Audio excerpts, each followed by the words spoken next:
जय हिंद दोस्तों। आप सभी लोगों का बहुत बहुत स्वागत है। तो आज हम लोग एक बहुत इम्पॉर्टेंट टॉपिक पे बात करेंगे। देखिए, पीसीएस के रिज़ल्ट को लेके आप ये सोच सकते हैं कि बिल्कुल लास्ट स्टेज पर सब चीज़ें चल रही हैं और इस हफ्ते भी आप उम्मीद कर सकते हैं कि आपका रिज़ल्ट आएगा।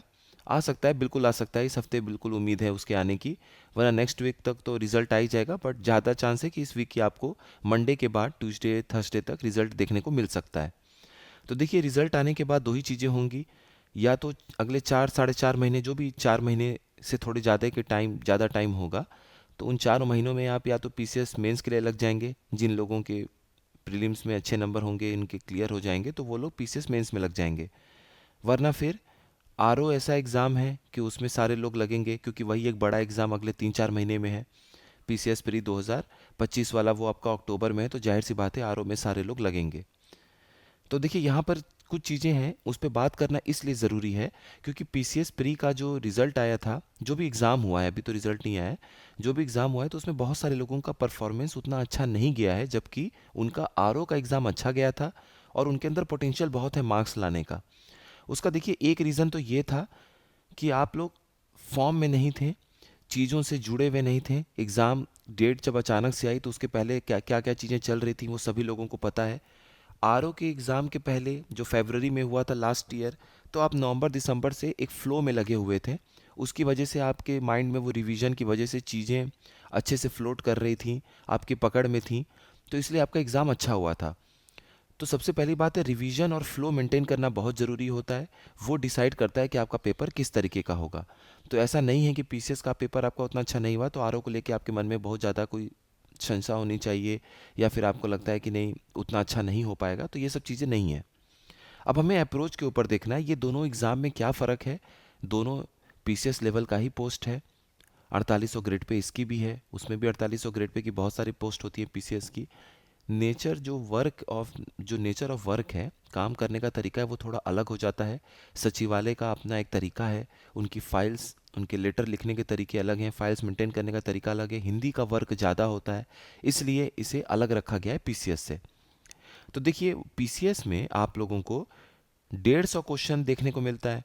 आरओ में अगर आप देखेंगे तो 140 क्वेश्चन है जीएस के, जो यहाँ पीसीएस में आप लोग 150 देखते हैं, यहाँ पर 140 क्वेश्चन है, और 60 क्वेश्चन जो है वो हिंदी का है। अब देखिए, मेरिट जो बनेगी आपकी वो तो कंबाइंड बनती है। यहाँ पर हिंदी का रोल इसलिए बहुत ज़्यादा इंपॉर्टेंट हो जाता है कि आप इसको जीएस और हिंदी में दो पार्ट में तोड़ कर देखिए। हिंदी में अगर किसी कैंडिडेट के 55 मार्क्स आते हैं और जीएस में आपके 140 में से 175 आपके मार्क्स आते हैं। अगर 140 में 70 आपके क्वेश्चन सही हो जाते हैं, 70 मार्क्स आते हैं, तो 50% आपने जीएस में सही कर लिया। तो 75 और 155 और ये 55 अगर आप जोड़ के देखेंगे तो आपके बनते हैं 130। यानी कट ऑफ अगर 125, 128, 122, वो डिपेंड करता है पेपर पर, अगर वहाँ रहता भी है तो 130 मार्क्स किसी भी समय एक अच्छा स्कोर कहलाएगा। पेपर बहुत इजी अब आना नहीं है। यूपी में आप देख रहे हैं, यूपी ट्रिपल एससी के पेपर इजी नहीं आ रहे हैं, तो आयोग के पेपर कहाँ से इजी आएंगे। तो 130 स्कोर आप कैसे कर लिए? हिंदी में आपने 60 में से 55 स्कोर कर लिया, और यहाँ पर आपको 50% से थोड़ा सा ज़्यादा नंबर स्कोर करना पड़ा। इसलिए हिंदी बहुत इंपॉर्टेंट हो जाता है। दूसरी चीज़, आप हिंदी को बिल्कुल ऐसे नहीं मानकर चल सकते हैं कि हर बार इजी आता है तो इस बार भी इजी आ जाएगा। किसी ने पेपर नहीं देखा है जून का। जून में जब भी पेपर आपका आरओ का होने वाला है, जून में ज़्यादा चांस है कि आपका आरओ का पेपर हो जाएगा, 1 या 15 जून जो रिजर्व डेट है उस पर। तो हिंदी, आप हिंदी क्या, किसी भी सब्जेक्ट को, किसी भी टॉपिक को आप बिल्कुल मान कर नहीं चल सकते हैं कि ये अब तक जैसे आ रहा है उसी तरीके से होगा। इसलिए आपकी तैयारी एक अच्छे लेवल की होनी चाहिए। मेरा आप लोगों से एक सजेशन है, एडवाइस है, कि आप लोग हिंदी को लेकर भी बिल्कुल सीरियस रहिए। देखिए, हिंदी को लेकर भी बहुत सारे लोगों की क्वेरी आती है, बहुत सारे लोगों की क्वेरी आई है। तो मेरा आप लोगों को दो ही चीज़ कहना है। अगर आपने हिंदी कहीं से भी अच्छे से पढ़ाई की हुई है, आपके पास अच्छी किताबें हैं, तो उसको रिवाइज़ करिए और संपादकीय पढ़िए।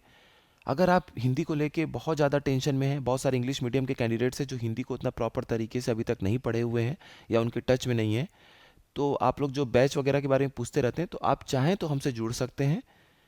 ये है कॉन्टैक्ट नंबर 8744903539। ठीक है, इस बारे में आप लोगों को बता देते हैं, बार बार बताना भी उस तरीके से लगता है, तो इस नंबर पर आप लोग आर ओ हिंदी क्विज़ के लिए जुड़ सकते हैं। उसमें मटेरियल वगैरह सब कुछ अवेलेबल है। अगर आप इसमें जुड़ते हैं तो आपको कोई भी चीज़ सोचने की ज़रूरत नहीं है। अगर आप कहीं और से पढ़ चुके हैं तो आप लोग वहाँ पर ध्यान दीजिए। तो बात यहाँ पर क्या है कि हिंदी का रोल इसलिए इंपॉर्टेंट हो जाता है कि अगर आपके 50 मार्क्स सही हैं, एक कैंडिडेट्स के 55 सही हैं, दोनों ही लोगों के 70 मार्क्स आए हैं जीएस में, इनके कितने बन जाएंगे 120, इनके कितने बन जाएंगे 125। तो सेम मार्क्स जीएस पे लाने पर भी हिंदी बहुत बड़ा रोल निभाएगा। इनके किसी के 48 होंगे तो इनके बनेंगे 118। तो आप देख रहे हैं 118 और 125 में बहुत डिफरेंस आ जाता है। 120-22 के आसपास की मेरिट होगी तो 125 वाला कहीं ना कहीं थोड़ा सा सेफ जोन में होगा। अगर इनके मान लीजिए यही 58 आ गए तो ये 128 आ जाएंगे। अब सोचिए कहाँ 48 और 58 में डिफरेंस 10 नंबर का हिंदी में बहुत ज़्यादा समझ में नहीं आता है। लेकिन यहाँ देखिए 118 इनके बनेंगे, इनके 128 बनेंगे। अब ज़्यादा कॉन्फिडेंट कौन फील करेगा? जाहिर सी बात है कि जो 128 मार्क्स लेकर बैठा हुआ है उनके ज़्यादा चांस निकल जाएंगे, वो ऑलमोस्ट क्लियर ही कर लेंगे। तो हिंदी बहुत इंपॉर्टेंट है, प्लीज़ इस बार आप लोग इस चीज़ को ध्यान रखिए। तो हमारा अप्रोच क्या है? 60 मार्क्स को अलग करिए 200 में से, तो आपके हिंदी है, हिंदी में हमारा टारगेट 55 प्लस का है। 60 का टारगेट लेके चलिए, 55 प्लस आपको लाना ही लाना है। जितना अच्छा स्कोर आप हिंदी में करेंगे जीएस में उतना कम आपके ऊपर प्रेशर होगा।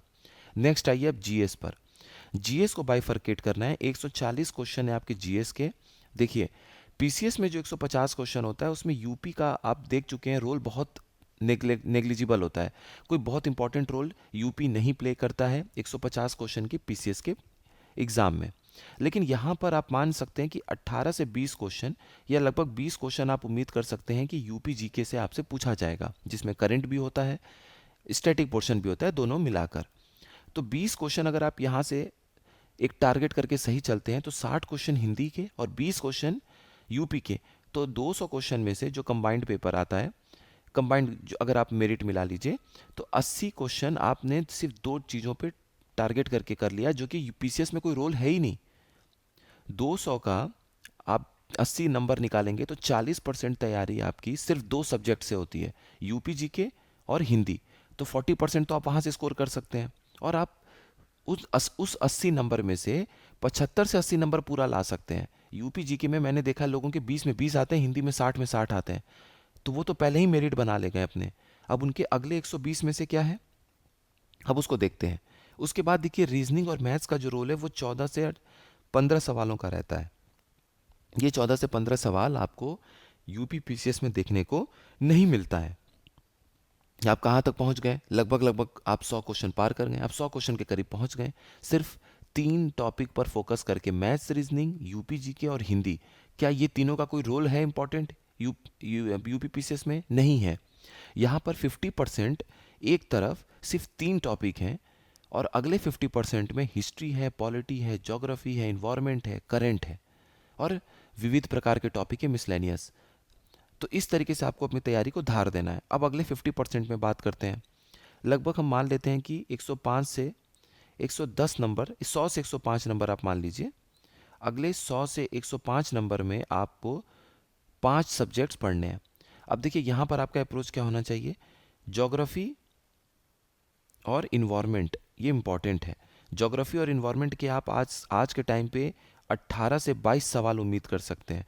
और याद रखिए हिस्ट्री में आप मेहनत करेंगे, हिस्ट्री में आपको मेहनत समझ में नहीं आएगी। अगर क्वेश्चन थोड़ा सा भी टफ बना, फैक्चुअल बन गया, कुछ भी डीप में जाके क्वेश्चन पूछ लिया गया, तो आपको लगेगा कि इतना टाइम हिस्ट्री में देना ही नहीं चाहिए था। लेकिन ज्योग्राफी और इन्वायरमेंट में अगर आप समय देंगे, आपको पेपर में वहाँ पे क्वेश्चन दिखेगा। 22 में से आप 20 क्वेश्चन सही कर सकते हैं। और यहीं से आप अपनी स्ट्रेटेजी देख लीजिए। लगभग 90 से 95 क्वेश्चन को टारगेट किया आपने सिर्फ 3 सब्जेक्ट को पढ़ के, और अगले 18 से 22 क्वेश्चन, लगभग 120 से 22 क्वेश्चन आप टारगेट कर रहे हैं सिर्फ 4 चीज़ों को पढ़ के, जिनमें आप अच्छा स्कोर कर सकते हैं। अभी भी 80 नंबर का स्कोप है आपके पास। उसमें फिर आप देखेंगे पॉलिटी, पॉलिटी भी आप 18 से 20 क्वेश्चन उम्मीद कर सकते हैं। पॉलिटी का इस समय एक अलग जलवा चल रहा है पीसीएस और आरओ सब में।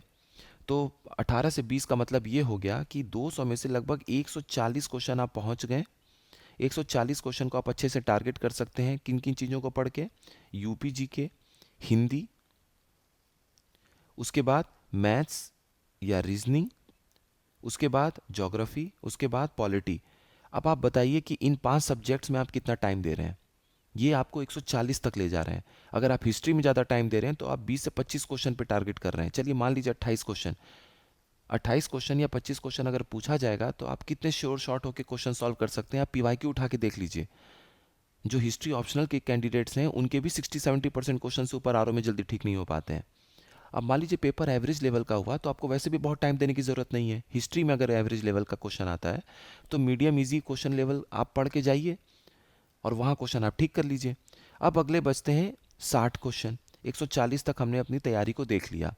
अगले बचे हुए 60 क्वेश्चन में इसमें आपका आएगा करंट अफेयर, इसमें आपका विविध प्रकार मिसलेनियस क्वेश्चंस, जो एकदम कुछ फैक्चुअल क्वेश्चंस होते हैं, स्टैटिक हैं, लूसेंट वगैरह आप पढ़ते हैं तो आपको उससे मदद मिल जाता है इस विविध प्रकार के क्वेश्चन को सॉल्व करने में। और आएगा आपका हिस्ट्री। अब इसमें करंट अफेयर आप पढ़ेंगे क्योंकि 10 से 15 क्वेश्चन, 12 क्वेश्चन आपके करंट के आएंगे। तो अब आप कहाँ टारगेट कर रहे हैं? 150 क्वेश्चन, 150 से 155 क्वेश्चन आप टारगेट कर रहे हैं, 160 क्वेश्चन टारगेट कर रहे हैं। विविध प्रकार के भी 10-15 क्वेश्चन आते हैं। और एग्रीकल्चर से जुड़े हुए जो सवाल हैं वो आप इन्वायरमेंट में आसपास मान लीजिए कि विविध प्रकार में भी मान सकते हैं कि एग्रीकल्चर और इस तरीके के जो फसल के रोग, फसल की किस्में, ये सब जो सवाल पूछे जाते हैं वो विविध विविध में ही मान लीजिए एग्रीकल्चर आ गया। और हिस्ट्री का स्कोप रहता है 20 से 25 क्वेश्चन का। अगर हिस्ट्री को 25 से ऊपर बढ़ाएंगे तो जाहिर सी बात है कुछ करंट के क्वेश्चन कम कर सकते हैं, कुछ पॉलिटी से कम कर देंगे, वो 1-2 क्वेश्चन का अंतर आता है। एवरेज हमारा तैयारी इस तरीके से होना चाहिए। तो आपको इस तरीके से बढ़ना है। अगर हम अपनी पूरी बात को समराइज करें, निष्कर्ष निकालें, तो पहली प्राथमिकता हिंदी। क्यों? क्योंकि हिंदी आप टारगेट कर रहे हैं 60 सवालों पर। दूसरी प्राथमिकता यूपी जीके, कितने सवालों को टारगेट कर रहे हैं? 20 सवालों को।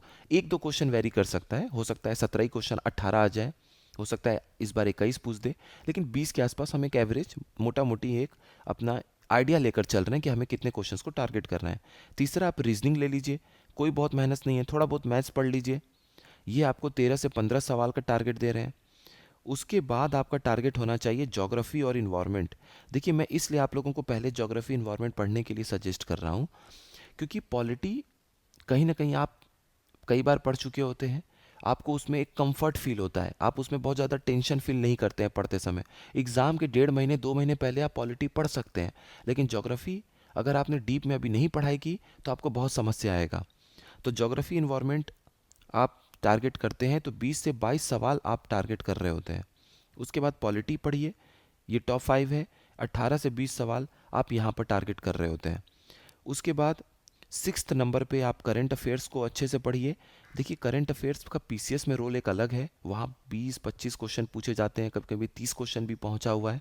यहाँ पर इसका रोल थोड़ा सा कम है क्योंकि यहाँ पर स्कोप कम है। तो 10 से 15 क्वेश्चन आप मान सकते हैं, हो सकता है 18 भी पहुँच जाए। तो हमारा एक एवरेज रेंज है कि 10 से 15 क्वेश्चन, 12 से 15 क्वेश्चन आपको करंट अफेयर्स के मिलेंगे। उसके बाद आपको हिस्ट्री ध्यान देना है और मिसलेनियस। मिसलेनियस और हिंदी हिस्ट्री में सबसे अधिक समय नहीं दीजिएगा, यहाँ से आप बहुत स्कोर भी नहीं कर पाएंगे। और ये आप टोटल मिला के 30 से 32 सवालों के लिए लड़ेंगे। इजी टू मीडियम क्वेश्चन की तैयारी अगर आपकी होगी तो भी आप यहाँ से 15 क्वेश्चन सही कर जाएंगे। और अगर आप बहुत टफ की तैयारी करेंगे तो हो सकता है आप 22-23 पहुँचेंगे। तो अगले 7 से 8 क्वेश्चन को सही करने के चक्कर में बाकी जगह के क्वेश्चंस को आप क्यों टाइम नहीं देंगे, या बाकी जगह के क्वेश्चंस को क्यों कम करेंगे? वहाँ से आप ज़्यादा टाइम देकर सॉल्व करिए। तो इस तरीके से हमारी ये स्ट्रेटजी है, इस पर आपको काम करना है। इस हफ्ते हो सकता है आपको रिजल्ट देखने को मिल जाए पीसीएस का, उसके बाद आप अपनी आगे की स्ट्रेटजी बना सकते हैं। अगर भी कंफ्यूज हैं कि आरओ पीसीएस में से क्या चुनना है हमें, तो इस पर आप इस तरीके से बढ़िए। कोई कन्फ्यूजन है, कोई डाउट है, कुछ पूछना है तो बिल्कुल आप टेलीग्राम में पूछ सकते हैं। टेलीग्राम में जेहो स्टडी एक्सटेंडेड ग्रुप ज़रूर ज्वाइन कर लीजिएगा, वहाँ से पर्सनल कांटेक्ट कर सकते हैं। या फिर यूट्यूब पे आपके पास हमेशा ऑप्शन बचा हुआ है, यूट्यूब पे आप कमेंट सेक्शन में जाइए, वहाँ पर चीज़ें पूछ लीजिए। वहाँ जो आंसर दिए जाते हैं वो सभी लोगों को पता चल जाते हैं। बहुत सारे लोगों के जो डाउट होते हैं वो एक ही तरह के होते हैं, तो कभी कभी एक क्वेश्चन का जवाब देने पर भी सबको पता चल जाता है कि उनको क्या प्रॉब्लम है। तो आप जेहो स्टडी का मेन टेलीग्राम चैनल ज़रूर ज्वाइन कर लीजिएगा। चाहे आरओ का कोई डिटेल्ड बैच चल रहा हो, वहाँ से आपको इन्फॉर्मेशन मिल जाता है, या फिर कोई और इनिशिएटिव है, या फिर एमसीक्यूज़ मिलते रहते हैं, आप उनको सॉल्व करिए, अपनी पढ़ाई करिए, कहीं से भी पढ़ाई करिए। एक चीज़ याद रखिए, रिवीजन ज़रूरी है, रिवीजन खूब अच्छे से करिए। और इस चैनल पर पीवाईक्यू का जो हम लोगों ने वंदे भारत एक्सप्रेस वाला वीडियो देखा था वो अब आपको मिलेगा PYQ पे आप फोकस करिए, पढ़ाई का बिल्कुल अब टाइम आ चुका है, एक्टिव हो जाइए, 2 महीने लगभग बीतने वाले हैं UPPCS को हुए। और हिंदी जो हमारा बचा हुआ है पर्यायवाची के आगे से, वो भी आपको वीडियो मिलेगा इस चैनल पे, दोनों ही अब स्टार्ट होने वाला है। तो बस अब आप लोग पढ़ाई में मन लगाइए। मिलते हैं नेक्स्ट इन्फॉर्मेटिव वीडियो में। आप सभी लोगों का बहुत बहुत धन्यवाद।